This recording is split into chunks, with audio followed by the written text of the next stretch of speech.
भी श्रेयं न मलायति रूप न च गंधे न रिच्यते दीने बहुतिथे जाते सदृशी सर्गधरो भवा दिव्योपहार निर्माल्य भक्षणात् खेण कलमसा मांगन पश्यसि किंग राजन अति मानुष वर्चसं। श्रील जयमनी महर्षि मुनि ऋषि मान आगे कहते प्रभु श्री जगन्नाथंकर कथामृत प्रभुंकर कथा सर्वथा जीवन निमंते अत्यंत कल्याणकारी जन्म कर्म चमे दिव्यम एवं जो व्यक्ति तत्वतः मोर जन्म कर्मादि कथा मोर लीला कथा मोर मर्त्य अवतरण कालीन सकल व्यवहार कथामृत जीवन निमंते अमृत कल्प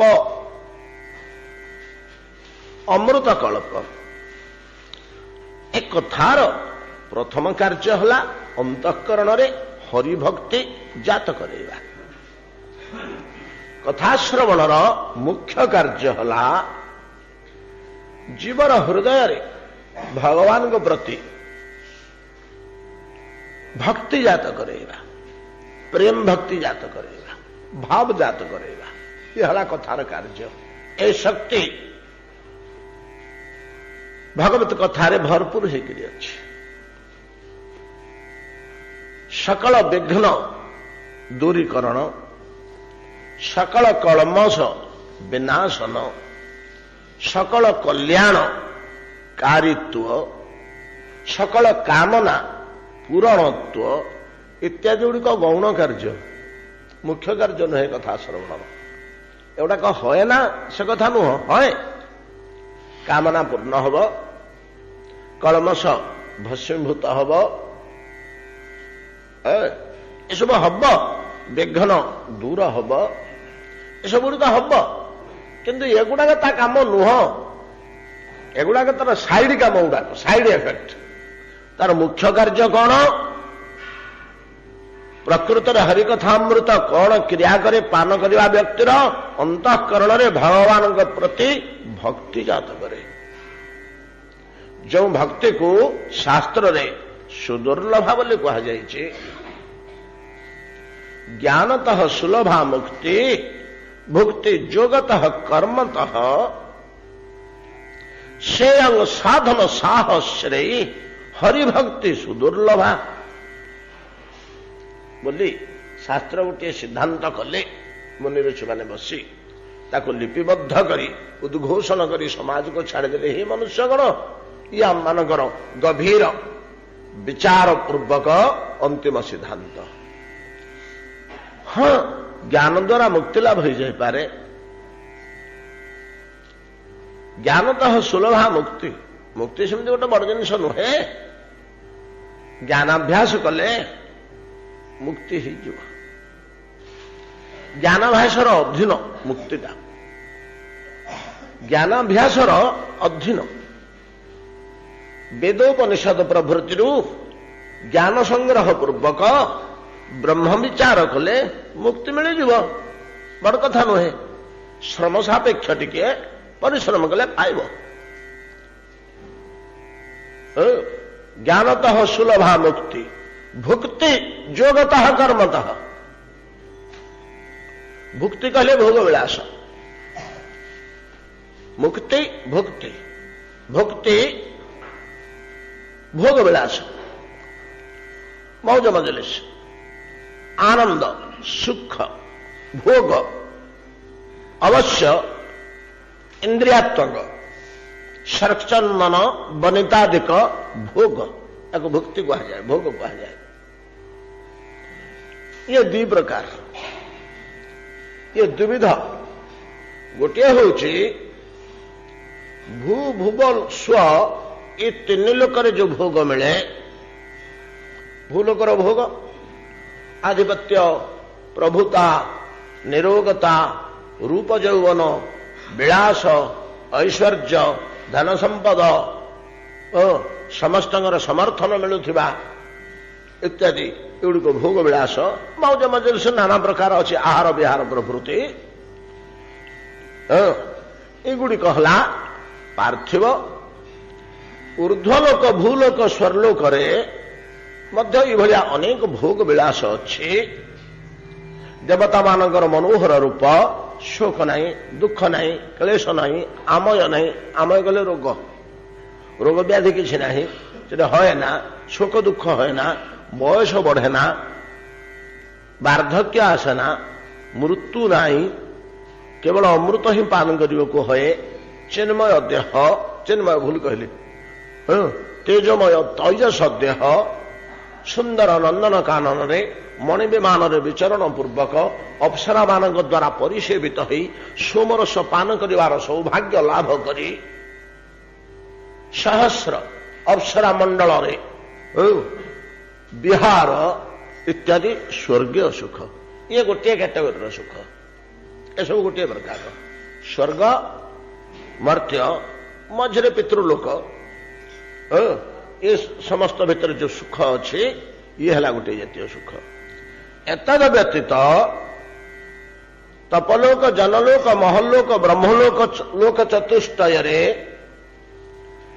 ଯୋଉଠି ବ୍ରହ୍ମା ରହନ୍ତି ଏବଂ ବ୍ରହ୍ମାଙ୍କ ନିକଟରେ ଚତୁସନ, ଭୃଗୁ, ଅଙ୍ଗିଳା, ମରିଚି ପ୍ରଭୃତି ପୁତ୍ରମାନେ ବ୍ରହ୍ମଜ୍ଞାନୀ, ବ୍ରହ୍ମଜ୍ଞାନରେ ସିଦ୍ଧି ଲାଭ କରି ଯାଇଥିବା ବ୍ୟକ୍ତିଗଣ ଯେ ବ୍ରହ୍ମଲୋକରେ ବାସ କରନ୍ତି, ନବଯୋଗୀନ୍ଦ୍ର, ଚତୁସନ, ନବଯୋଗୀନ୍ଦ୍ର ପ୍ରଭୃତି। ନବଯୋଗୀନ୍ଦ୍ର କଥା ଆମର ଆଲୋଚନା ହେଇନି କି?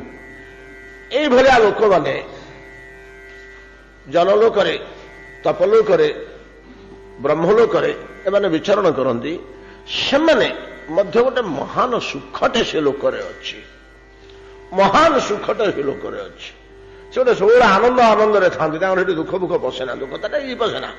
ମାନେ ସ୍ୱର୍ଗରେ ଦୁଃଖ ବସେ, ସ୍ୱର୍ଗରେ ଦୁଃଖ ବସେ, କିନ୍ତୁ ଏଇଭଳିଆ ଦୁଃଖ ଅସୁରାଦିକର ଆକ୍ରମଣ, ପାତକାଦି ପାପ କର୍ମର ଅଧପତନ ଭୟ ସ୍ୱର୍ଗରେ ଅଛି, ଏଟାକୁ ଉର୍ଦ୍ଧ୍ୱଲୋକରେ ନାହିଁ। ସେମାନେ ଗୋଟେ ବିପୁଳ ଆନନ୍ଦରେ ରହନ୍ତି। ସେ ଆନନ୍ଦଟା କେମିତି କଣ ଆମେ ସହଜରେ ଟିକେ ନିରୂପଣ କରିପାରିବାନି। ପାର୍ଥିବ ଜଗତର ଉଦାହରଣ ଉପମା ଦେଇକିରି ଆମେ କଣ, ଗୋଟେ ମୋଟାମୋଟି ଗୋଟେ ଜିନିଷ ଦେଖନ୍ତୁ। ଆମେ ପୁରୀରେ ରହୁଛେ, ଲୋକେ କହନ୍ତି ପୂର୍ବେ ପୁରୀ ହେଉଛି ଶ୍ରୀକ୍ଷେତ୍ର, ପୁରୀଧାମ ହେଉଛି ଚିର ବସନ୍ତର ସ୍ଥାନ। ଏଠି ସବୁବେଳେ ବସନ୍ତ ଋତୁ ତା ଏଠି ସବୁବେଳେ ବିରାଜମାନ କରେ ବୋଲି ଆଗେ କହନ୍ତି ଲୋକେ। ଆଜିକାଲି ଟିକେ ଅଲଗା ଅଲଗା ଲାଗୁଛି, କାହିଁକିନା ତାର ପ୍ରାକୃତିକ ପରିବେଶଟାକୁ ଆମେ ଭାଙ୍ଗି ଦେଇଛେ, ତ ତାର ଯୋଉ ନିଜସ୍ୱ ସ୍ୱରୂପଟା ଆଉ ଅଛି କି? ପୁରୀ ଶ୍ରୀକ୍ଷେତ୍ରର ଶହ ଶହ ବିଲ୍ଡିଂ ହେଇଗଲା, ଚାରିଆଡେ ଲୁହା ପଥର ଆମେ ଗଦା କରିଦେଲୁ, 7 ମହଲା 5 ମହଲା ପର୍ଯ୍ୟନ୍ତ ଗଦା ହେଇଛି, ଲୁହା ଆଉ ଚିପ୍ସ ପଥର ଗଦା ହେଇଛି। ଚତୁର୍ଦିଗରେ ପିଚ୍ ମିଚ୍ ହେଇକିରି ଆଉ ମାଟିର ଗନ୍ଧ ଆମେ ପାଇଲୁନି। ବୃକ୍ଷଲତା ଗୋଟିଏ ହେଲେ ରହିଲାନି, ଯୋଉ ତରୁଲତା ପଲ୍ଲବିତ ହେଇଥିଲା ଚତୁଃପାର୍ଶ୍ୱରେ, ସେ ସବୁ ଆଉ କିଛି ନାହିଁ। ବାଲୁକା ରାଶି କେତେ ବାଟ ଆମଠୁ ଦୂରେଇ ଗଲାଣି। ବାଲୁକାର ଯୋଉ ଗୋଟେ ପ୍ରଭାବ, ତା ଆଉ ଆମ ନିକଟବର୍ତ୍ତୀ ନାହିଁ। କୋଉଠି ବାଲୁକା, ଆମେ ବେଲେଶ୍ୱର ଆଡେ ଗଲେ ବାଲି ଟିକେ ପାଇବା,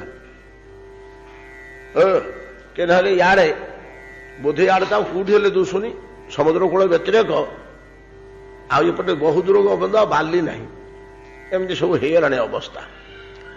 ଏହାର ପରିବେଶ ବଦଳି ଯିବାରୁ ବର୍ତ୍ତମାନ ଆମେ ସେଟାକୁ ଭଲ ଅନୁଭବ କରିପାରୁନେ। ନହେଲେ ଏଠି ସବୁବେଳେ ବସନ୍ତ ଋତୁ ଭଳିଆ ଋତୁ ଥିଲା, ବେଶୀ ଶୀତ ହଉନଥିଲା, ମୋଟେ ଖରା ହଉନଥିଲା। ତାର ଗୋଟିଏ ପ୍ରମାଣ ମୁଁ ଦେଇପାରିବି।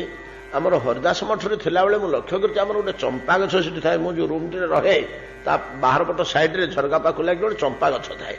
ସେ ଚମ୍ପା ଗଛଟାରେ ବର୍ଷ ସାରା ଫୁଲ ଫୁଟେ, ଠାକୁର ଲାଗି ହୁଅନ୍ତି, ବର୍ଷ ସାରା ଫୁଲ ଫୁଟେ।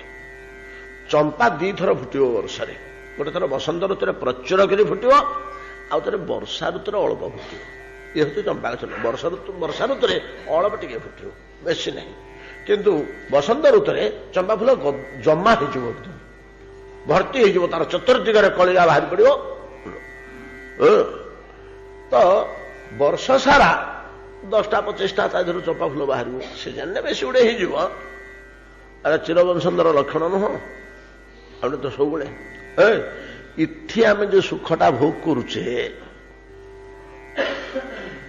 ଏଠି ଯୋଉ ସୁଖଟା ଆମେ ଜଳବାୟୁଗତ, ଆଉ କିଛି ନୁହଁ, ଭୌଗୋଳିକ ପରିସ୍ଥିତି ଦୃଷ୍ଟିରୁ ଜଳବାୟୁଗତ ହ୍ୟୁମିଡିଟି ଦୃଷ୍ଟିରୁ ଆମେ ଯୋଉ ସୁଖଟା ଏଠି ଭୋଗ କରୁଛେ, ଅନ୍ୟ ଜାଗାରେ ନାହିଁ, କୋଉଠି ହେଲେ ନାହିଁ।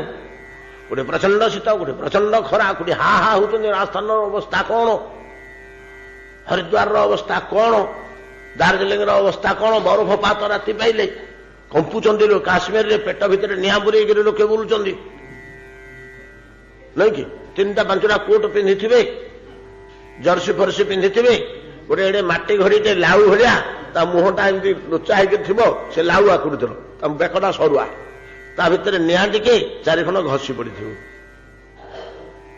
ତା ମୁହଁରେ ଗୋଟେ ଦଉଡ଼ି ବନ୍ଧା ହେଇଥିବ, ସେଟା ବେକରେ ଉଳିଥିବ, ସେଟା ଭିତରେ ପଶିଥିବ ପେଟ ପାଖରେ।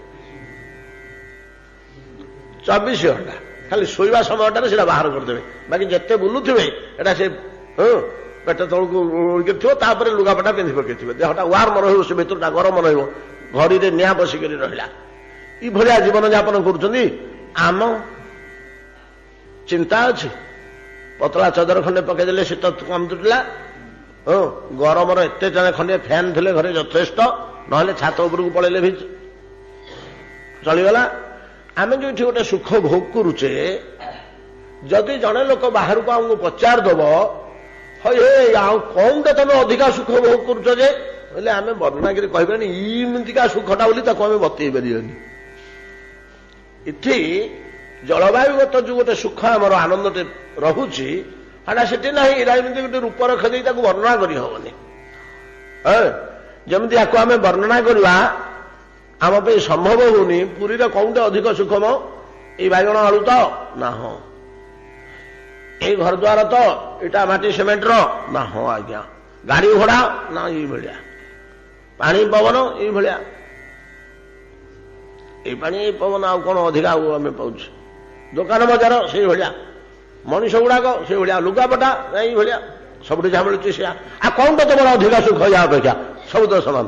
କିନ୍ତୁ କଣ ଗୋଟେ ଜଳବାୟୁ ଜନିତ ତୃପ୍ତିଟା ଆମେ ଭୋଗ କରୁଛେ, ସେଟା ସହଜରେ ବ୍ୟକ୍ତ କରି ହୁଏ ନା। କ୍ଷୀର ବସନ୍ତର କି ପ୍ରଭାବ, ତ ମାନର ଉଲ୍ଲସତା, ସେ ଜିନିଷଟା ଅନ୍ୟତ୍ର ମିଳେ ନା। ତାହା ଯେମିତି ପ୍ରକାଶ ସମ୍ଭବ ନୁହେଁ ସହଜରେ, ତଦ୍ରୁପ ବ୍ରହ୍ମଲୋକ, ଜନଲୋକ, ତପଲୋକ ଆଦିରେ କି ଜାତୀୟ ସୁଖ ସେମାନେ ଯଦିଓ ଇନ୍ଦ୍ରିୟଗତ ସୁଖ, ଦେହଗତ ସୁଖ, ଏଟାକ ଆତ୍ମସୁଖ ନୁହଁ। ଆତ୍ମସୁଖ ବ୍ରହ୍ମଲୋକ ଆରପଟେ, ଏପଟେ ନୁହଁ। ଏଟା ଜାଗତିକ ସୁଖ। ଜାଗତିକ ସୁଖ ହେଲେ ମଧ୍ୟ ଏତେ ସୂକ୍ଷ୍ମ ସୁଖ ଯେ ତା ବ୍ୟକ୍ତ କରିବା ସମ୍ଭବ ନୁହେଁ। ଯାହା ହଉ, ଏଭଳିଆ ସୁଖ 2 ପ୍ରକାର। ମର୍ତ୍ତ୍ୟଲୋକ, ଭୂଲୋକ ଆଉ ସ୍ୱର୍ଗଲୋକରେ ଗୋଟିଏ ପ୍ରକାରର ସୁଖ। ମହଲୋକ, ତପଲୋକ, ଜନଲୋକ, ବ୍ରହ୍ମଲୋକ ଉପର 4ଟାରେ ଇଏ ଗୋଟିଏ ଜାତୀୟ ସୁଖ। ଏଟା 2 ପ୍ରକାରର ସୁଖ। ଏହାକୁ ଦୈହିକ ସୁଖ, ଆତ୍ମିକ ସୁଖ ନୁହଁ। ଏ ଦୈହିକ ସୁଖଟାକୁ ଭୋଗ କୁହାଯାଏ। ଦୈହିକ ସୁଖଟାକୁ ଭୋଗ କରାଯାଏ। ଏଟା 2ଟା କ୍ୟାଟେଗୋରୀର। ସେପଟେ ଗୋଟେ ଜାତୀୟ ସୁଖ, ଏଇ 3ଟା ଲୋକରେ ସପ୍ତ ବ୍ରହ୍ମାଣ୍ଡ ନାହିଁ କି ଉପରକୁ, ସପ୍ତ ଲୋକ, ସପ୍ତାବରଣ ନାହିଁ ଆମ ଉପରକୁ। ଏ 4ଟାରେ ଗୋଟେ ଜାତୀୟ ସୁଖ, ଏଇ 3ଟାରେ ଗୋଟେ ଜାତୀୟ ସୁଖ। ଏଇ ଯୋଉ 2 ପ୍ରକାରର ସୁଖ ରହିଲା ଏଇ ସପ୍ତ ବ୍ରହ୍ମାଣ୍ଡ ଭିତରେ, ଜ୍ଞାନତଃ ସୁଲଭା ମୁକ୍ତି, ଭୁକ୍ତି ଯୋଗତଃ କର୍ମତଃ। ତଳ 3ଟା ଲୋକର ଦେହ ଭୋଗ କର୍ମ ଦ୍ୱାରା ଜାତ ହୁଏ। ମହଲୋକ, ତପଲୋକ, ଜନଲୋକ, ବ୍ରହ୍ମଲୋକ ଉପର 4ଟା ସ୍ତରର ଯୋଉ ଦୈହିକ ସୁଖ ବା ଭୋଗ, ସେଟା ଯୋଗ ଅଭ୍ୟାସ ଦ୍ୱାରା ମିଳେ। ସେଟା କର୍ମରେ ମିଳିବନି। କର୍ମର ପ୍ରଭାବ ସେଠି ନାହିଁ। ସେଠି କର୍ମର ପ୍ରଭାବ ସେଗୁଡାକରେ ନାହିଁ। ଜ୍ଞାନ ଓ ଯୋଗର ପ୍ରଭାବ ଅଛି। ଜ୍ଞାନର ପ୍ରଭାବ ଅଛି, ଯୋଗର ପୂର୍ଣ୍ଣ ପ୍ରଭାବ ଅଛି। ଯୋଗରୁ ଏକ ଜାତୀୟ ଭୋଗ ମିଳେ, କର୍ମରୁ ଏକ ଜାତୀୟ ଭୋଗ ମିଳେ। कर्म कहले कौन, जोग कहले कौन, जम नियम आसन प्राणायाम प्रत्याहार धारणा ध्यान समाधि अष्टांग जोग। कर्म कहले कौन, वेद विहित जाग यज्ञ को कर्म कहुए। वेद विहित वेद जो हिसाब से बतई सी हिसाब से कर्मानुष्ठान जाग यज्ञादिकरण। यज्ञ अवश्य केवल निआरे घी ढाले यज्ञ नुह, ये भी मन गोटे यज्ञ, एक ज्ञान यज्ञ कहा जाए।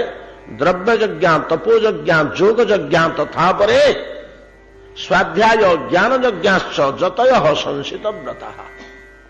यज्ञ अनेक प्रकार अच्छे एवं बहुविधा यज्ञ वितता ब्रह्मण मुखे, बहुत प्रकार यज्ञ किंतु तन्मध्य अग्नि विद्या जो पंचाग्नि विद्या अष्टादश विद्या भितर आम गोटे पंचाग्नि विद्या आसला तला आम आलोचना करते। पंचाग्नि विद्या गोटे ना अग्नि विद्या भितर अष्टादश विद्या आम आलोचना करने। पंचाग्नि विद्या बारहस्पत्याग्नि दक्षिणाग्नि वैष्णवाग्नि कौन गोटे रहा एगुड़ाक आम कारबार नथिया जो अग्नि विद्या भितर परमार्थी लोक ना आम सियाड़ को एतटा से शास्त्र गुड़ाक बेसी आलोचना चर्चा होनी।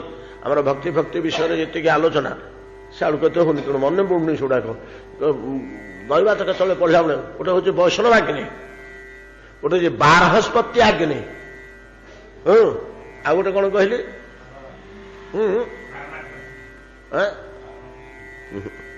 ये कहली तीन टा दक्षिणाग्नि आहवनीय अग्नि ये चारिटा आहवनीय दक्षिण बारहस्पत्य आ गोटे कौन रहा वैष्णवाग्नि।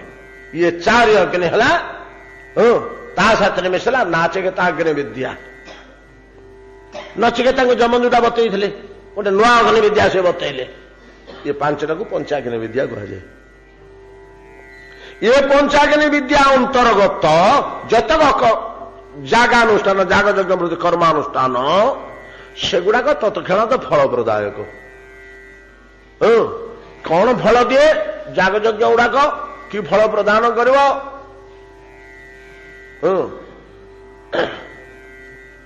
तो भगवान श्रीमद भगवत गीता रे कहले त्रयी एवं त्रयी धर्म अनुप्रपन्ना गता गति काम कामांग लभन्ते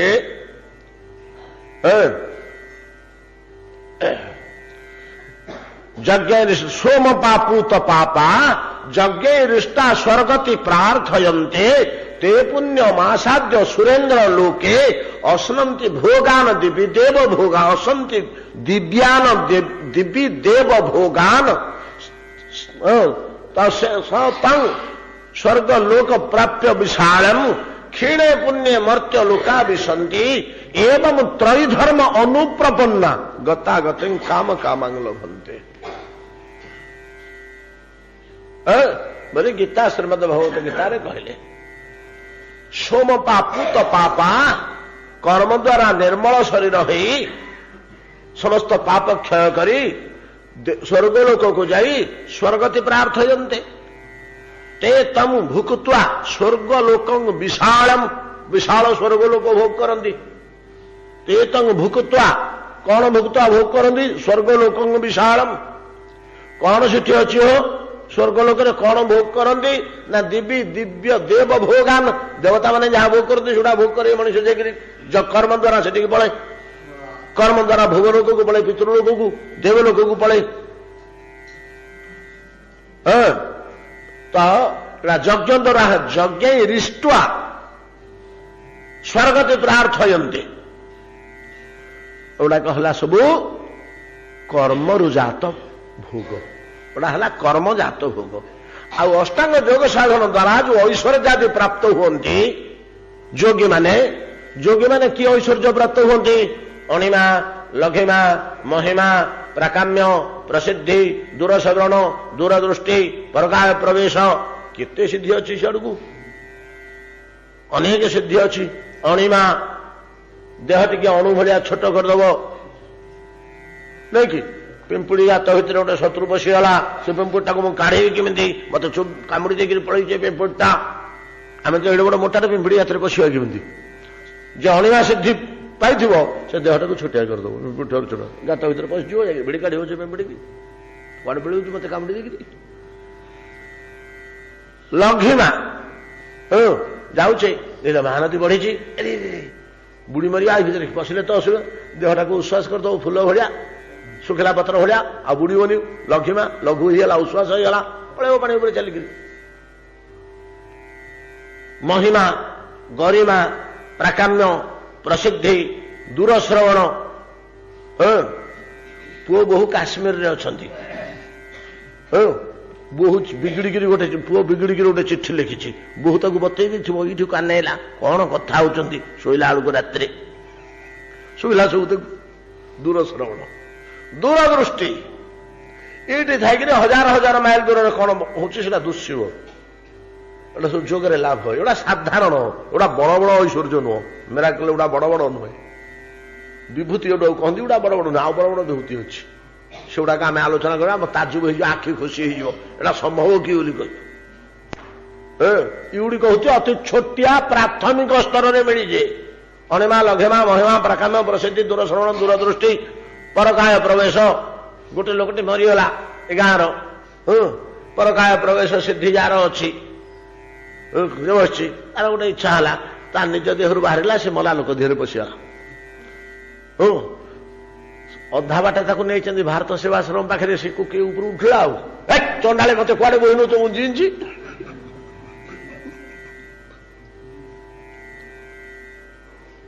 ଜିଅନ୍ତା ପୋଡ଼ିଦବ ନା କଣ? ଡାକ୍ତର ସାର୍ଟିଫିକେଟ ଦେଇଛନ୍ତି, ପ୍ରାଣ ଛାଡିଗଲାଣି ବୋଲି, ଡେଡ ବଡି ବୋଲି। ପରକାୟ ପ୍ରବେଶ, ଶଙ୍କରାଚାର୍ଯ୍ୟ ଆସିନଥିଲେ, 6 ମାସ ରହିଲେ ଏଠି, ଅଳ୍ପ ଦିନ ନୁହଁ, 6 ମାସ ରହିଲେ ଜଣେ ରାଜାଙ୍କ ଶରୀର ଭିତରେ। ଏଗୁଡାକ ସବୁ ଯୋଗରୁ ମିଳେ। ଆଚ୍ଛା ଛାଡ଼ନ୍ତୁ, ବର୍ତ୍ତମାନ ମୂଳ କଥାକୁ ଆମେ ଫେରି ଆସିବା। ଜ୍ଞାନତଃ ସୁଲଭା ମୁକ୍ତି, ଭୁକ୍ତି ଯୋଗତଃ କର୍ମତଃ।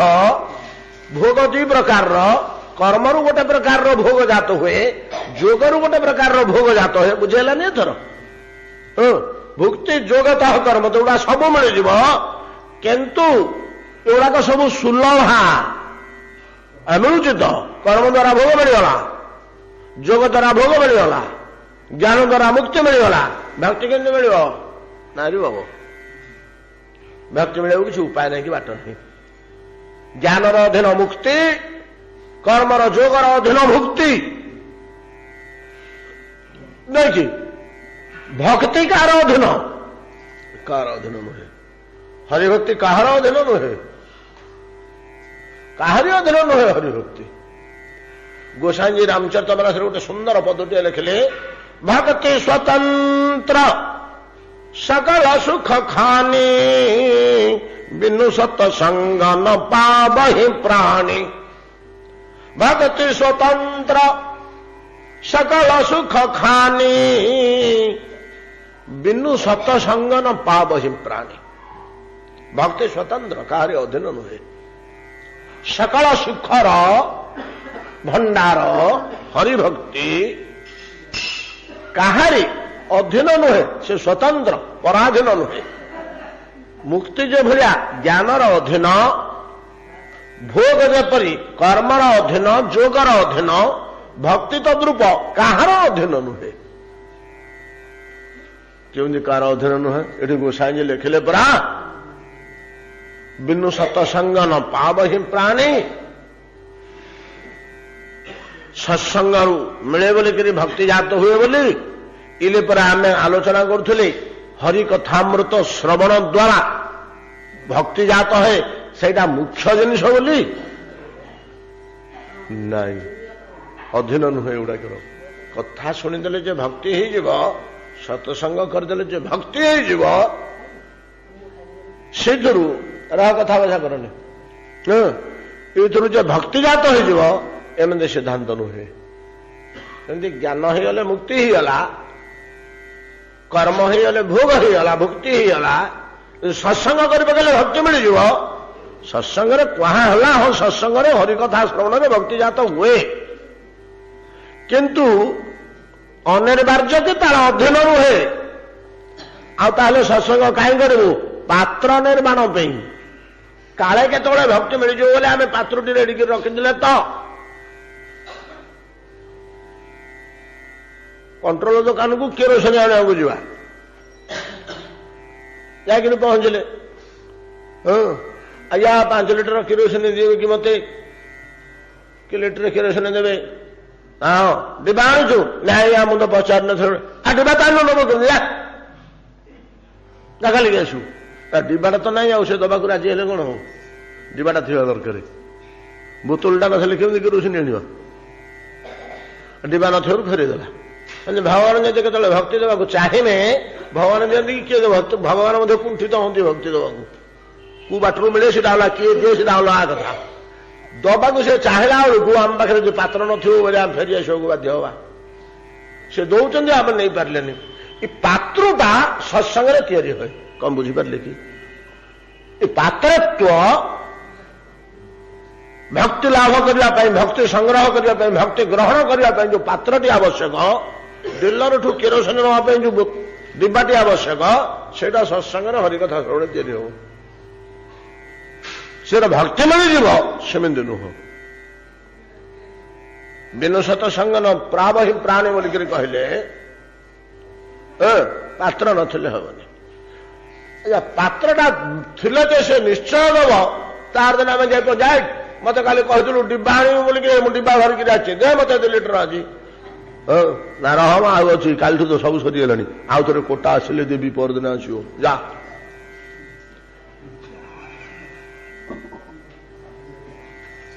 ନାଇଁ କି?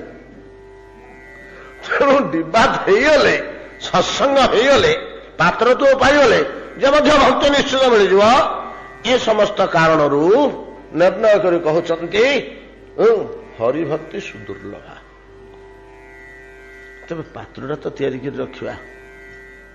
ପାତ୍ରଟା ଯଦି ତିଆରି କରି ନ ରଖିଥିବା, ଦୈବାତ କେତେବେଳେ ଯଦି ମିଳିବ ବୋଇଲେ ଆମେ ବଞ୍ଚିତ ହେଇଯିବା, ବଞ୍ଚିତ ହେଇଯିବା। ଆଜ୍ଞା ମୁଁ ଜାଗା ଆଣିନି, ଆଜ୍ଞା ମୁଁ ଜାଗା ଆଣିନି, କେତେବେଳେ କୋଉଠି କେମିତି ମିଳିବ କି ନ ମିଳିବ, କାହିଁକି ସୁଦୁର୍ଲଭ। ଏତାଦୃଶ ଭକ୍ତି ଯେଉଁ କଥା ଶ୍ରବଣରେ ଲାଭ ହୁଏ, ସେ କଥା ଶ୍ରବଣ କରିବାକୁ ଆମେ ଯିବା। ପ୍ରଭୁ ପୁରୁଷୋତ୍ତମଙ୍କର ସେ ମନୋହର କଥାରସ ବଡ଼ ଆବେଗମୟ ଚିତ୍ତରେ ପଚାରିଦେଲେ। କିଏ ସେ? ଇନ୍ଦ୍ରଦମନ ମହାରାଜ। ହଇହେ ଗୋ ସେ ବିଦ୍ୟାପତି, ତମେ ଯାହା କହୁଛ ସେ ଜଟିଳ ବ୍ରାହ୍ମଣ ଯିଏ ଅନ୍ତର ଧ୍ୟାନ ହେଇଯାଇଥିଲା ଆମ ରାଜସଭା ଭିତରେ କହିଦେଇ, ସେ ଠିକ କଥା ଗୁଡା କହିଥିଲା, ଠିକ କଥା ଗୁଡା କହିଥିଲା। ସେ ବରଷ ରହିକିରି ଯାହା ଅନୁଭବ କରିଥିଲା, ତୁମେ ଗୋଟେ ଦିନରେ ସେଇଟା କହୁଛ ତ? ଜଟିଳ କହିଥିଲା ଗୋଟେ ବର୍ଷ ସେଠି ରହିଲି ବୋଲି, ଗୋଟେ ବର୍ଷ ସେଠି ରହିଲି ବୋଲିକିରି ଜଟିଳ କହିଛନ୍ତି ପୂର୍ବେ ଇନ୍ଦ୍ରଦମନଙ୍କୁ କହିକିରି ଅନ୍ତର ଧ୍ୟାନ ହେଇଗଲେ। ତୁମେ ଗୋଟିଏ ଦିନ ବୁଲିକିରି ଆସିଲ, ତମେ କେତେଦିନ ରହିଲ ପୁରୁଷୋତ୍ତମ କ୍ଷେତ୍ରରେ? ମୁଁ ସକାଳୁ ଗଲି, ରାତିଟା ରହିଲି, ତାର ଦିନ ପାହାନ୍ତିଆର ତ ପଳେଇ ଆସିଛି। ଆଉ ବିଦ୍ୟାପତି ଏଠି ବେଶୀ ଦିନ ରହିନାହାନ୍ତି ଯେ। ଆମେ ଯୋଉ କହୁଛେ ଲଳିତାଙ୍କ ସହିତ ବୁଲିଲେ, କେତେ ମୌଜ ମଜଲିସି କଲେ, ଦୁହେଁ ମିଶିକିରି ବାହାଘର କଲେ, ପିଲା ଛୁଆ ଜନ୍ମ କଲେ, ତାଙ୍କ ବଂଶ ବଢିଲା, ସେମିତି କିଛି ପୁରାଣରେ ଦୋଷ ନାହିଁ। ସନ୍ଧ୍ୟାଟା ଅଛନ୍ତି, ନୀଳ ପର୍ବତରୁ ଅବତରଣ କରୁ କରୁ ସନ୍ଧ୍ୟା ହେଇଗଲା। ସନ୍ଧ୍ୟାରେ ବିଶ୍ୱାସ ଛାଡ଼ିଲାନି, ତୁମେ ସକାଳୁ ବ୍ରାହ୍ମଣଟେ ମୋ ଘରେ ଆସିଛ, ଭୋଜନ କରିନ, ଖା, ଖୁଆଇଲା ପିଆଇଲା। ରାତ୍ରିଟିଆକ ଦି ହରିଭକ୍ତ ପୁରୁଷୋତ୍ତମଙ୍କ କଥାରେ ତନ୍ମୟ ହେଇଗଲେ। ରାତି ପାଇଗଲା, ରାତି ପାଇଗଲା। ସେଇଠୁ ବିଶ୍ୱାସଙ୍କଠୁ ବିଦାୟ ନେଇକରି ବିଦ୍ୟାପତି ସ୍ନାନ ଶୌଚ ହୋଇ ବାହାରିଲେ। ନୀଳ ପର୍ବତକୁ ପ୍ରଦକ୍ଷିଣ କଲେ, ପରିକ୍ରମା କଲେ, ରଥରେ ବସି କ୍ଷେତ୍ର ପ୍ରଦକ୍ଷିଣ କଲେ, କ୍ଷେତ୍ରର ଅନ୍ୟାନ୍ୟ ସ୍ଥାନ ସବୁ ଦର୍ଶନ କଲେ। ଆଉ ଗୋଟିଏ ଅଧିକା କାମ କରିଛନ୍ତି ବିଦ୍ୟାପତି। ଆଉ ଗୋଟେ ଅଧିକା କାମ କଣ କରିଛନ୍ତି? ଇନ୍ଦ୍ରଦମନ କହିଥିଲେ ଯଦି ପାଇଯିବ ସେ ଜାଗାର ସନ୍ଧାନ, ଜଟିଳ ଯାହା କହିଦେଇକରି ଗଲେ ତର୍ଥିକ ବିପ୍ର, ଯଦି ସେ ପୁରୁଷୋତ୍ତମ କ୍ଷେତ୍ରର ସନ୍ଧାନ ପାଇଯିବ ବିଦ୍ୟାପତି, ସେଠି ଦେଖିବ, ଟିକେ ନଜର ରଖିଥିବ, ସେ ପାଖ ଆଖରେ ଆମର ଗଡ଼ ତିଆର କରିବାକୁ କୋଉଠି ସମତଳ ପଡ଼ିଆ ଫଡ଼ିଆ ଜାଗା, ଭଲ ଜାଗା ଅଛି କି ନାହିଁ, ଆମ ରାଜଧାନୀ ତିଆରି ଗଡ଼ ତିଆରି করে ଶିବିର ରଖିବାକୁ। ପଳେଇବା ତ, ଆଉ ଖବର ପାଇଲା କ୍ଷଣେ ପଳେଇବା, ମୋ ମନ କ'ଣ ହେଇଯାଉଛି, ଆଉ କୋଉଠି ମତେ ସୁଖ ଲାଗୁନି, କେମିତି ପୁରୁଷୋତ୍ତମ କ୍ଷେତ୍ରକୁ ପଳେଇବି। ଆଉ ଯଦି ସନ୍ଧାନ ପାଇଯିବ, ସେ ପାଖ ଆଖରେ ଗୋଟେ ବିସ୍ତୃତ ଜାଗା ଅଛି ଯୋଉଠି ଆମେ ରାଜଧାନୀ ଶିବିର ନିର୍ମାଣ କରିପାରିବା, ଘର ଦ୍ୱାର କୋଠା ବାଡ଼ି କରିକି ମୁଁ ତ ସେଇଠି ରହିବି ପୁରୁଷୋତ୍ତମ କ୍ଷେତ୍ରରେ। ଆଉ ମୁଁ ସେଇଠି ପୁରୁଷୋତ୍ତମ କ୍ଷେତ୍ରରେ ଘର କରିକି ରହିବି। ହେଲେ ରହିବା ପାଇଁ ରଜାଟେ ନା, ତା ସାଥିରେ 10-5 ହଜାର ଲୋକ ତ ରହିବେ ସବୁବେଳେ, ଘୋଡ଼ା ହାତୀ ରଥ 500-300 ତ ରହିବେ ସବୁବେଳେ।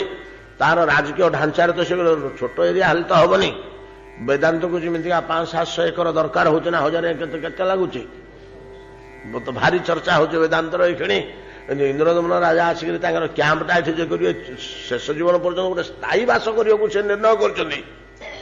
ତେଣୁ ଟେଣ୍ଟ ତଳେ ରହିବେନି, ଏ ସ୍ଥାୟୀ ନିବାସ ନିର୍ମାଣ କରିବେ। ତା ପାଇଁ ଗୋଟେ ରଜାଟେ ରହିବା ପାଇଁ ସେମିତିକା ସୁବିଧା ଜାଗା ଦରକାର ନା। ଆଉ ବଢ଼ିଆ ବଙ୍ଗଳ ସ୍ଥାନ, ତାଙ୍କର ମନ୍ତ୍ରୀ ରହିବେ, ଅନ୍ୟାନ୍ୟ ମାନେ ଘୋଡ଼ାଶାଳ, ହାତୀଶାଳ, ପାଣି, ପୋଖରୀ, ନଈ, ହ୍ରଦ, ଏ ସବୁଗୁଡ଼ାକ ସୁବିଧା ଥିବା ଦରକାର। ଆଉ କ'ଣ ବାସ୍ତୁ ଶାସ୍ତ୍ର ଗୋଟେ କାହିଁକି ଆଉ ରହିଛି, ତା ନାଁ ହେଉଛି ବାସ୍ତୁ। ଯୋଉଠି ଘର ଦ୍ୱାର କରି ରହିବା ପାଇଁ ଯୋଉ ଏରିଆଟା, ତାକୁ ବାସ୍ତୁ କୁହାଯାଏ। ଆଗେ ଏମିତି ଗୋଟେ ଗୋଟେ ବିଶାଳ ବାସ୍ତୁ 500-300 1000 1500 2000 ଏକରର ଗୋଟେ ପ୍ୟାଚ୍ ରାଜା ମାନେ ବ୍ରାହ୍ମଣ ମାନଙ୍କୁ ଦାନ କରୁଥିଲେ। ତା ନାଁ ହେଉଛି ଶାସନ। ତା ନାଁ ହେଉଛି ଶାସନ। ତାର ବହୁତ ବ୍ୟବସ୍ଥା ରହିଛି। ଆମେ ସବୁ ଶାସନରେ ଜନ୍ମ ହେଇଥିଲୁ ତ, କିଛି କିଛି ଆମର ସେ ସମ୍ବନ୍ଧୀୟ ଜ୍ଞାନ ଅଛି, ପୁରୁଣା ତଥ୍ୟ ସମ୍ବନ୍ଧରେ। ସେ ଶାସନ ବ୍ୟବସ୍ଥା ଗୋଟେ ଅଲଗା। ତା ନାଁ ଶାସନ କାହିଁକି? ସବୁ ରାଜାଙ୍କ ଅଧୀନରେ ସେମାନେ ଶାସିତ ନୁହନ୍ତି। ରାଜ ଦରବାର ସହିତ ସମ୍ପର୍କ ଅଛି। ତାଙ୍କ ନ୍ୟାୟ ନିଶାପ, ତାଙ୍କ ଦଣ୍ଡ ପ୍ରଭୃତି, ତାଙ୍କ ଜୋରିମାନା, ତାଙ୍କର ଭଲ ମନ୍ଦ, ସେଟା ନିଜେ ନିଜେ ବସି ସେମାନେ ବିଚାର କରିବେ। ସ୍ୱାୟତ୍ତ ଶାସନ, ତେଣୁ ତା ନାଁ ଶାସନ। ରାଜାଙ୍କ ଦରବାରରେ ତାଙ୍କ କଥା ବିଚାର ହବନି। ସେ ବ୍ରାହ୍ମଣ ମାନେ ଯୋଉଠି ଏକାଠି ଘର କରି ରହିଲେ, 10 କି 15 ଘର ରାଜା ଦାନ କରିଦେଇଛନ୍ତି, ତା ନା ଶାସନ ବୋଲିକିରି ଆଖ୍ୟା। ସବୁଗୁଡାକ ଶାସନ ନୁହଁ, ସବୁ ବ୍ରାହ୍ମଣ ଗାଁ ଗୁଡାକ ଶାସନ ନୁହଁ। ଯାହା ନା ଶାସନ, ସେମାନଙ୍କର ଭଲ ମନ୍ଦ, କଥା ଭାଷା, ହାନି ଲାଭ, ସଭା ସମିତି, ପଞ୍ଚାୟତ ପ୍ରଭୃତି, ନ୍ୟାୟ ନିଶାପ ରାଜଦରବାରରେ ହବନି। ପ୍ରଜାମାନଙ୍କ ଭଳିଆ ତା ନିଜ ନିଜ ଭିତରେ ହବ। ରାଜାଙ୍କର ତା ଉପରେ କୌଣସି ଶାସନଗତ କର୍ତ୍ତୃତ୍ୱ ନାହିଁ। ସେଇଥିପାଇଁ ତାକୁ ଶାସନ ବୋଲିକିରି କୁହାଯାଏ। ଯେମିତି ଗୋଟେ ଗୋଟିଏ ଅଞ୍ଚଳ ଦିଅନ୍ତି, ରାଜାଟେ ଯେତେବେଳେ ରାଜଧାନୀ ସ୍ଥାପନ କରିବେ, ବିଦ୍ୟାପତି ରାଜା ତ କହିଥିଲେ ଏ ଅଞ୍ଚଳରେ ତ କୋଉଠି ଗୋଟେ ଜାଗା ଦେଖିବାକୁ ହବ, ସେ ଆସିଲେ ଯୋଉଠି ନିବାସ କରି ରହିବେ, ଘର ଦ୍ୱାର ତୋଳିକିରି ରହିବେ। ଇନ୍ଦ୍ରଦମନ କହିଛନ୍ତି ମୁଁ ମଲା ପର୍ଯ୍ୟନ୍ତ ସେଇଠି ରହିବି, ଆଉ କ୍ଷେତ୍ରରୁ ଫେରିକିରି ଆସିବିନି। ତେଣୁ ସେଇଟା ମଧ୍ୟ ଦେଖିଲେ, ସେଇଟା ବୋଲିକିରି ମଧ୍ୟ ଦେଖିଲେ କୋଉଠି ରହିଲେ ରାଜାଙ୍କର ସୁବିଧା ହବ, ତା ଅଛି ଶାସ୍ତ୍ରରେ। ତାକୁ ଅନୁମାନ କଲେ ଏଇ ଜାଗାଟା ରାଜାଙ୍କ ପାଇଁ ରହିବା ପାଇଁ ଏଇଟା ଲମ୍ବା ଚଉଡ଼ା ଅଛି। ସେ ପର୍ବତଠୁ ଆରମ୍ଭ କରିକିରି ଇଏ ନଦୀ ପର୍ଯ୍ୟନ୍ତ ଏଟା ବିସ୍ତୃତ ପ୍ରାନ୍ତର। ଏ 10-8 କିଲୋମିଟରର ଗୋଟେ ଏରିଆ ଅଛି। ଆଉ ଏଇଠି ଆମ ରାଜା ନିବାସ କରି ରହିପାରିବେ। ଏଠି ନଦୀର ପାଣିର ସୁବିଧା ଅଛି, ସେଠି ପର୍ବତ ଅଛି, ସେପଟକୁ ଅରଣ୍ୟ ରହିଲା, ଚାରଣ ଭୂମି ପାଇଁକି ଜନ୍ତୁ ଜନ୍ତା ଚରିବେ, ବୁଲିବେ। ଏଟା ସବୁ ଦେଖିକିରି ଯାଇଥିଲେ। ଗୋଟିଏ ରାତ୍ରି ରହିଥିଲେ। ତେଣୁ ଲଳିତା ପ୍ରଭୃତିର ସମ୍ବନ୍ଧ ନା ବ୍ରହ୍ମପୁରାଣ, ନା ପଦ୍ମ ପୁରାଣ, ନା ସ୍କନ୍ଦ ପୁରାଣ କୋଉଠି ହେଲେ ଦୁଶୁନି, କୋଉଠି ହେଲେ ଦେଖାଯାଉନି। ପଦ୍ମ ପୁରାଣ ଆଉ ବ୍ରହ୍ମ ପୁରାଣରେ ଜଗନ୍ନାଥଙ୍କ କଥା ଅଳ୍ପ ଅଳ୍ପ ଅଛି। ସ୍କନ୍ଦ ପୁରାଣରେ ବିସ୍ତୃତ ଭାବରେ ଅଛି। ଆଉ କୌଣସି ମହାପୁରାଣରେ ଜଗନ୍ନାଥଙ୍କ ନାଁ ମିଳୁଛି ଜଗନ୍ନାଥ ବୋଲି, ସେଟା କୁ ଅର୍ଥରେ ବ୍ୟବହାର ହେଇଛି କୁହା ହେଇପାରିବନି। ଦାରୁ ବ୍ରହ୍ମ ଜଗନ୍ନାଥ କି କୋଟି ବ୍ରହ୍ମାଣ୍ଡନାଥ ଭଗବାନ ମଧ୍ୟ ଜଗନ୍ନାଥ ନୁହନ୍ତି କି, ସେ ଅର୍ଥରେ ବ୍ୟବହାର ହେଇଛି କହି ହବନି। ରାମାୟଣ ରେ ଅଛି। ନମସ୍ତେସ୍ତୁ ଜଗନ୍ନାଥ ଇକ୍ଷ୍ୱାକୁ କୁଳ ଦୈବତ। ରାମ ଯୋଉ ବଂଶରେ ଜନ୍ମ ହୋଇଥିଲେ ସେ ବଂଶର କୁଳ ଦେବତା ବୋଲି ଜଗନ୍ନାଥଙ୍କୁ ମଧ୍ୟ କୁହାଯାଇଛି। କୋଉ ଜଗନ୍ନାଥ ସିଏ? ଏ ଜଗନ୍ନାଥ ଅନ୍ୟାନ୍ୟ କେତେକ ଶାସ୍ତ୍ରରୁ ମିଳୁଛି ନୃସିଂହଙ୍କର ପୂଜା କରୁଥିଲେ ମା କୌଶଲ୍ୟା ଇଷ୍ଟ ଦେବତା ରୂପେ। ରାମଚରିତ ମାନସରେ ମଧ୍ୟ ଅଛି ସେୟା। ନୃସିଂହଟା ଅଛି କି ନାହିଁ କି ନୃସିଂହ ଶବ୍ଦଟା ନାହିଁ। ତ ଇଷ୍ଟ ଦେବତାଙ୍କୁ ନିଜର କୁଳ ଦେବତା ଗୃହର ଈଶାନ କୋଣରେ ଇଷ୍ଟ ଦେବତା ରହନ୍ତି ନାଇଁ କି? ଐଶାନ୍ୟ କୋଣରେ ତାଙ୍କୁ ଈଶାନ ବୋଲି କହନ୍ତିନି। ଈଶାନ କୋଣ ଅନ୍ୟାନ୍ୟ ଈଶାନ କହନ୍ତି। ବ୍ରାହ୍ମଣ ମାନଙ୍କ ପରିବାର ଛଡା ଅନ୍ୟାନ୍ୟ ପରିବାର ତାକୁ ଈଶାନ ବୋଲି କହନ୍ତି। ଗୃହର ଈଶାନ ଐଶାନ୍ୟ କୋଣରେ ଗୃହର ଇଷ୍ଟ ଦେବତା କୁଳ ଦେବତା ରହିବେ ଘରର। ତ ତେଣୁ ଲଳିତା ପ୍ରସଙ୍ଗ କେତେବେଳେ କେମିତି ସମାଜ ଭିତରକୁ ପଶି ଆସିଛି ଏବଂ କିମ୍ବଦନ୍ତୀ ଆକାରରେ ବର୍ତ୍ତମାନ ପର୍ଯ୍ୟନ୍ତ ଗଡ଼ି ଆସିଛି। କାଳକ୍ରମେ ସେ କିମ୍ବଦନ୍ତୀ କେତେକ ଲେଖକଙ୍କର ଲେଖା ଭିତରେ ପଶିଯାଇ କେତେ କାବ୍ୟ କବିତା ନାଟକ ହେଇଗଲାଣି। ତେବେ ସେଗୁଡାକ ତ ଶାସ୍ତ୍ର ନୁହେଁ। ସେଗୁଡାକ ତ ଶାସ୍ତ୍ର ନୁହେଁ। ସ୍କନ୍ଦ ପୁରାଣ, ବ୍ରହ୍ମ ପୁରାଣ ଆଉ ପଦ୍ମ ପୁରାଣ ସାଥିରେ ଅନ୍ୟ ପ୍ରସଙ୍ଗ ଗୁଡାକ କାବ୍ୟ କବିତା ତୁଳନୀୟ କି? ଏ ତ ଋଷି ବାକ୍ୟ ଶାସ୍ତ୍ର। ଏଗୁଡାକୁ ସିନା ମାନ୍ୟଙ୍କୁ ହବ, ଲଳିତା ପ୍ରସଙ୍ଗ ମାନ୍ୟଙ୍କୁ ହବନି। ଲଳିତା ପ୍ରସଙ୍ଗ ଯଦିଓ ଶାସ୍ତ୍ରାନୁମୋଦିତ ବୋଲି ମୋଦିତ ନୁହେଁ ବୋଲି ମାନିବାକୁ ହବନି। ଲଳିତାଙ୍କ କଥା ନାହିଁ କୋଉଠି। ଆଉ ଗୋଟିଏ ଜିନିଷ ଅଛି, ହଜାର ହଜାର ବର୍ଷ ଗଡ଼ିଗଲା ପରେ ଯେଉଁ କିମ୍ବଦନ୍ତୀ ଲୋକ ସମାଜର ମସ୍ତିଷ୍କ ଭିତରେ ପଶିଯାଏ, ମନୀଷୀଗଣ କହିଛନ୍ତି ତାକୁ ଏକାଲେ ମୂଳରୁ କାଟିଦେବନି, ତାକୁ ଗୋଟେ ଉପକଥା ହିସାବରେ ରଖିବ। ଏ ମଧ୍ୟ ରହିଛି। ପାରମ୍ପରିକ ପରମ୍ପରାକୁ ମଧ୍ୟ ମର୍ଯ୍ୟାଦା ଦେବା କଥା ଉଠିଛି। ଶାସ୍ତ୍ରବିଧି ଓ ପରମ୍ପରା, ପରମ୍ପରାକୁ ମଧ୍ୟ ମର୍ଯ୍ୟାଦା ଦେବାକୁ ହବ। କିନ୍ତୁ ପରମ୍ପରା ଯଦି ସୁଦୀର୍ଘ ଦିନର, ଆଉ ଆମେ ଆଜି ଗୋଟେ କାମ କରିବା, କାଲିକି ସେଇଟାକୁ କରିଦେବା, ପରଦିନ କରିଦେବା, ତା ଦିନ 3 ଦିନ ହେଲାଣି ତ ଏଟା ପରମ୍ପରା ଆମର କର କହିଲେ ହବ କି? ପରମ୍ପରାଟା 5000, 7000, 3000 ବର୍ଷରୁ ଗଡ଼ି ଆସିଲେ ହବ ନା ପରମ୍ପରା? ଯୋଉଟା ରକ୍ତଗତ ହେଇଗଲାଣି। ଆଉ ଆମେ ଗୋଟେ ପରମ୍ପରା ଗୋଟେ ଅଛି ଆମକୁ ବାଟ ବୋଲି ଗୋଟେ ବୁଦ୍ଧି ଘଟେଇବା। କଣ ହ ନା ଆମ ଇଚ୍ଛା ଆମେ ଟମାଟୋ ପଶେଇବା ଜଗନ୍ନାଥ ମନ୍ଦିରରେ। କାହିଁକି ସେଟା ସୁବିଧା ହଉଛି ଖଟା ଫଟା କରିବାକୁ, ସବୁ ତରକାରୀରେ ସେଟା ଚଳୁଛି, ପଶେଇବା। ଆଜି ଭର୍ତ୍ତି କରିଦେବା, କାଲି ଭର୍ତ୍ତି କରିଦେବା, ପରଦିନ। ଆମର ଏଟା ପରମ୍ପରା ହେଇଗଲା କର। କେମିତି ପରମ୍ପରା? 3 ଦିନ ହେଲା, କାଲି ହେଇଥିଲା, ପରଦିନ ହେଇଥିଲା, ତାର ଦିନ ହେଇଥିଲା, ପରମ୍ପରା। ସେମିତି ପରମ୍ପରା ହେଇପାରିବ। ତେଣୁ ପରମ୍ପରା ଯୋଉ ଶାସ୍ତ୍ରରେ ଗୃହ କରାହେଇଛି ତା ପାଇଁ ନିୟମ ଖଞ୍ଜା ହେଇଛି। ଏଟା କେତେ ବର୍ଷ ତଳର କିଭଳିଆ ପରିଚୟ, କଣ କଣ ଲକ୍ଷଣ ଥିଲେ ତାକୁ ପରମ୍ପରା ରୂପେ ଗ୍ରହଣ କରିହେବ। ତ ଶାସ୍ତ୍ର ବାକ୍ୟ ଓ ପରମ୍ପରା ଉଭୟର ଗୁରୁତ୍ୱ ଅଛି। ପରମ୍ପରା 10% ହେଲେ ଶାସ୍ତ୍ର ବାକ୍ୟ 90%। ଶାସ୍ତ୍ର ବାକ୍ୟ କୌଣସି ଅବସ୍ଥାରେ ଅପରିବର୍ତ୍ତିତ ହବନି। ପରମ୍ପରା ଯଦି ମାନେ ଶାସ୍ତ୍ର ଭିତ୍ତିକ ଓ ସମାଜର କଲ୍ୟାଣ କର ଏବଂ ବର୍ତ୍ତମାନ ଦେଶକାଳ ପାତ୍ର ନିମନ୍ତେ ଅନୁକୂଳାତ୍ମକ ଓ ଦୀର୍ଘ ଦିନରୁ ଚଳି ଆସିଛି, ଶାସ୍ତ୍ରରେ କୋଉଠି ଦେଖିବାକୁ ମିଳୁନି। ଯଥା ଗ୍ରହଣ କାଳରେ ଜଗନ୍ନାଥଙ୍କ ଭୋଗ।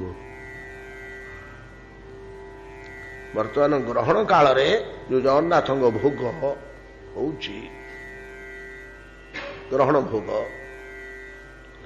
ସେଟା ଶାସ୍ତ୍ରାନୁମୋଦିତ ନୁହେଁ। ଶାସ୍ତ୍ରର ନିୟମ ହେଲା ଗ୍ରହଣ ଲାଗିଲା,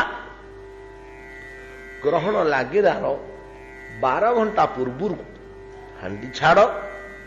ମୋଟାମୋଟି 12 ଘଣ୍ଟା, ସେଟା 11:30 ହେଇପାରେ କି 12:30 ହେଇପାରେ, ପ୍ଲସ୍ ମାଇନସ୍ 1 ଆୱାର, ପ୍ରାୟ 12 ଘଣ୍ଟା ପୂର୍ବରୁ ହାଣ୍ଡି ଛାଡ଼, ପାକ ତ୍ୟାଗ, ଅନ୍ନ ଭୋଜନ ଆଦି ନିଷେଧ। ଗ୍ରହଣ ଯେମିତି ଆରମ୍ଭ ହେଲା ଦେବସେବା ଆଦି କରାଯାଇପାରିବନି। କିନ୍ତୁ ଗ୍ରହଣ ଗୋଟେ ପୁଣ୍ୟ କାଳ ହୋଇଥିବାରୁ ଗ୍ରହଣ ସମୟ ଉଚିତ କାର୍ଯ୍ୟ ଶାସ୍ତ୍ର ଅଲଗା କହିଛନ୍ତି। ସ୍ନାନ କରିବେ, ସ୍ନାନ କରିକିରି ଦାନ ପୁଣ୍ୟ ମନ୍ତ୍ର ଜପ ଦୀକ୍ଷା ଗ୍ରହଣ ଏଗୁଡାକ ହବ। ଏଇଥିପାଇଁ କି ଗ୍ରହଣ କାଳଟା ଅନୁକୂଳାତ୍ମକ, ଦେବସେବା ପାଇଁ ପ୍ରତିକୂଳ, ଦେବସେବା ପାଇଁ ଅନୁକୂଳ ନୁହଁ। ତ ପୁଣି ଯେତେବେଳେ ଗ୍ରହଣ ଛାଡ଼ିବ ଫେରେ ଆଉ ଥରେ ସ୍ନାନ କରିବ। ଗ୍ରହଣ ଲାଗିଥିଲା ବେଳେ ସ୍ନାନ କରି ଦାନ ପୁଣ୍ୟ ଆଦି କାର୍ଯ୍ୟ କଲା, ମନ୍ତ୍ର ଜପ ଦୀକ୍ଷା ଗ୍ରହଣ ଇତ୍ୟାଦି କାର୍ଯ୍ୟ ହେଲା। ମନ୍ତ୍ର ଜପଟା ଗ୍ରହଣ କାଳରେ ଅତି ଫଳପ୍ରଦ, ଅତି ଫଳପ୍ରଦ। ଗ୍ରହଣ ଯେତେବେଳେ ଲାଗିଗଲା ଆପଣ ମାଳା ଧରିକି ବସିଲେ, ଇଷ୍ଟ ମନ୍ତ୍ର ଜପ କଲେ, 5,000 କି 3,000 କି 1,000 କି 5,000 କି 10, ବଡ଼ ଉପକାରୀ ସେଇଟା। ଏତେ ଫଳ ଆଉ କେତେବେଳେ ମିଳିବନି ମନ୍ତ୍ର ଜପରେ।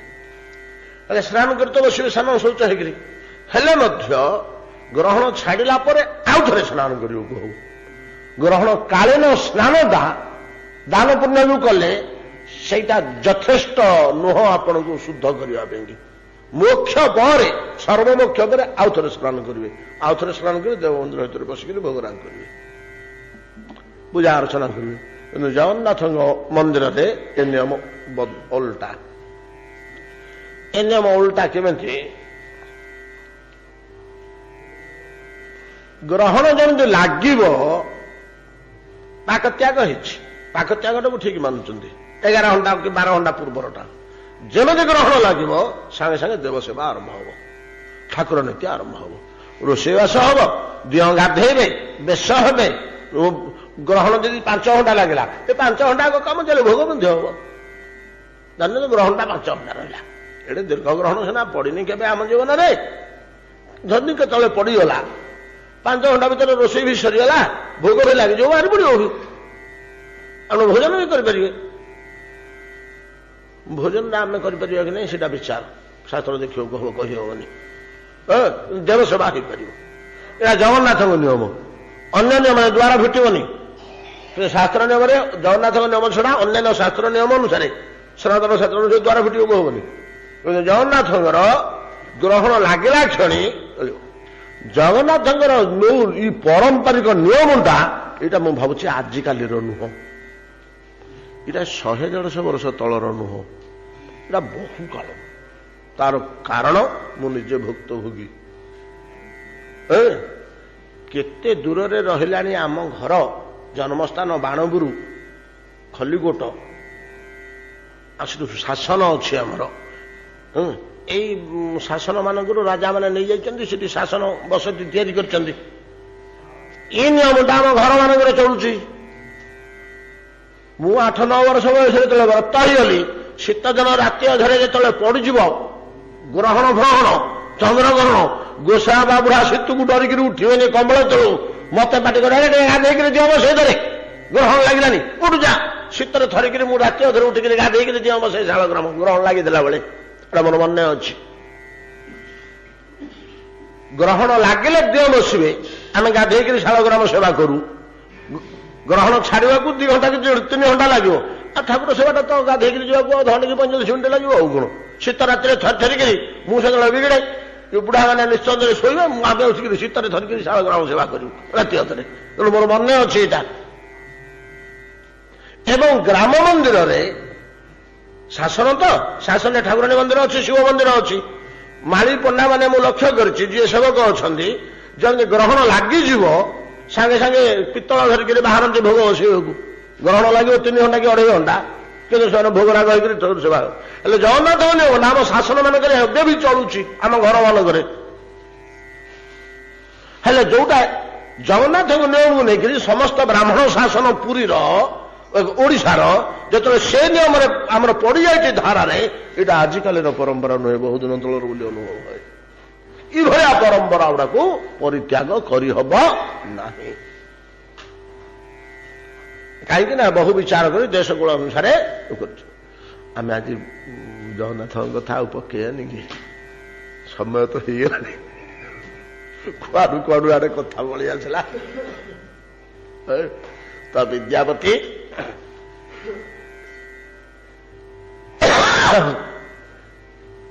କୁ ସମ୍ବୋଧନ କରି ଉତ୍କଣ୍ଠାର ସହ ଇନ୍ଦ୍ରଦମ୍ନ ପଚାରୁଛନ୍ତି ଯେ ତୁମେ ମୋତେ ସେଇ ମହାପ୍ରଭୁଙ୍କର ମହିମା, ଏଟା ମନେ ରଖନ୍ତୁ, ମହାପ୍ରଭୁଙ୍କର ମହିମା, ମହାପ୍ରଭୁଙ୍କର ସ୍ୱରୂପ, କ୍ଷେତ୍ରର ମହିମା ଏତକ କହ।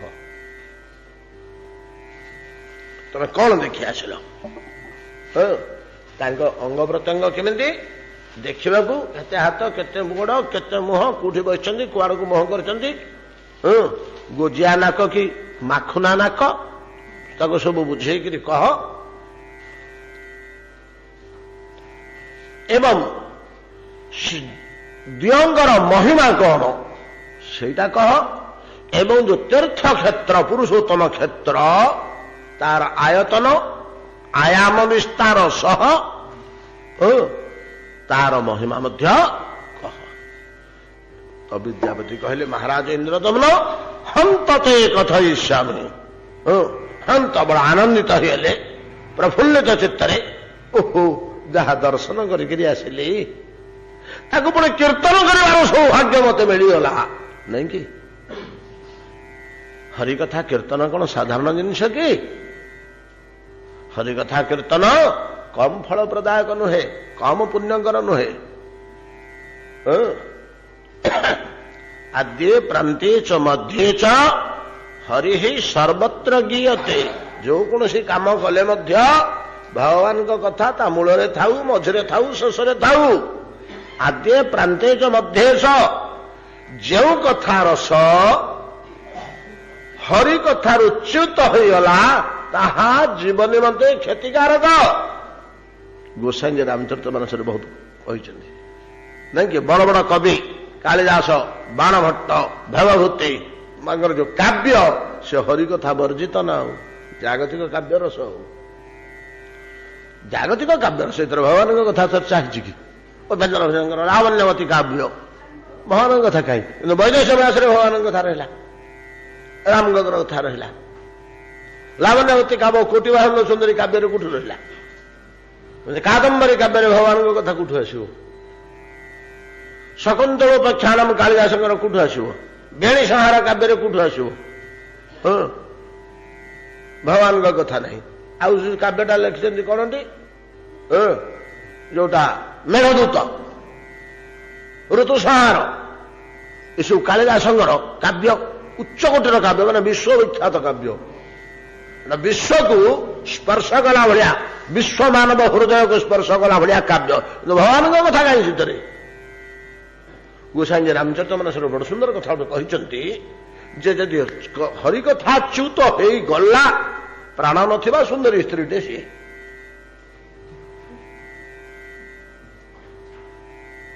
ବଡ ସୁନ୍ଦର, ବହୁ ଅଳଙ୍କାର ପିନ୍ଧିଛି, ଗୋଟିଏ ଅପ୍ସରା ତାର ପାଦ ତଳକୁ ସମାନ ହେବେନି, କିନ୍ତୁ ସବୁଟା